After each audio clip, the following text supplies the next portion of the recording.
This is a video shared by Dr. Kim Kayat from Sao Paulo, Brazil.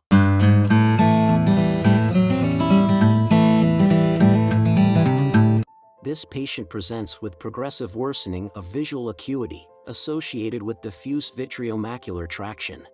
Preoperative OCT examination reveals areas of macular schisis and vitreous traction in the foveal region. Pars plana vitrectomy was indicated for the treatment of the maculopathy. At the beginning of the surgery, the surgeon uses direct visualization through the microscope to perform the vitrectomy in the region posterior to the intraocular lens, removing the anterior hyaloid. After the core vitrectomy, he injects a small amount of intravitreal triamcinolone to stain the posterior hyaloid membrane, which is diffusely adherent to the macular region.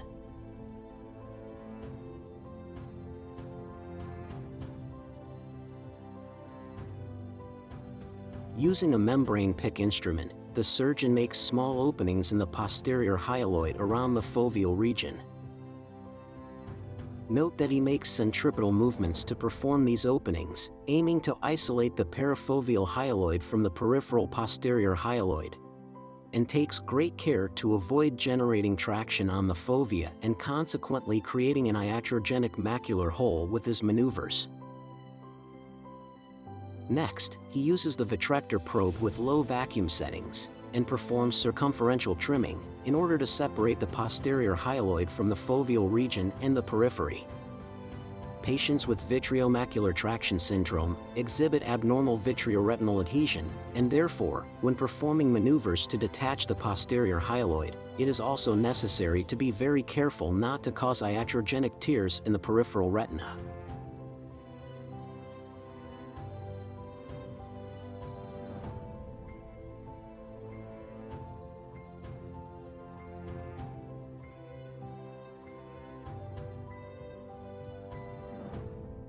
Brilliant blue dye is then used to stain the internal limiting membrane. The surgeon uses an opening in the ILM in the inferior nasal region to start peeling.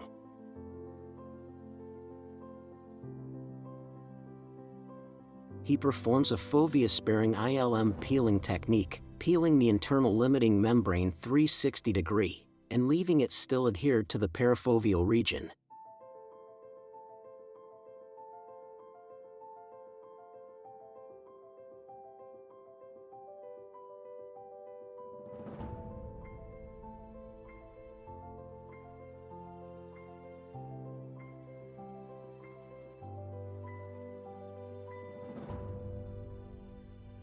At the end, he uses the vitrectomy system probe to trim the internal limiting membrane.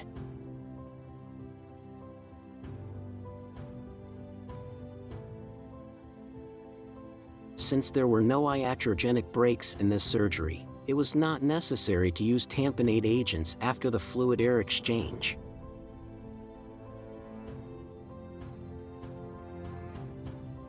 The patient showed improvement in visual acuity postoperatively, and the postoperative OCT examination shows significant anatomical improvement in the macular region.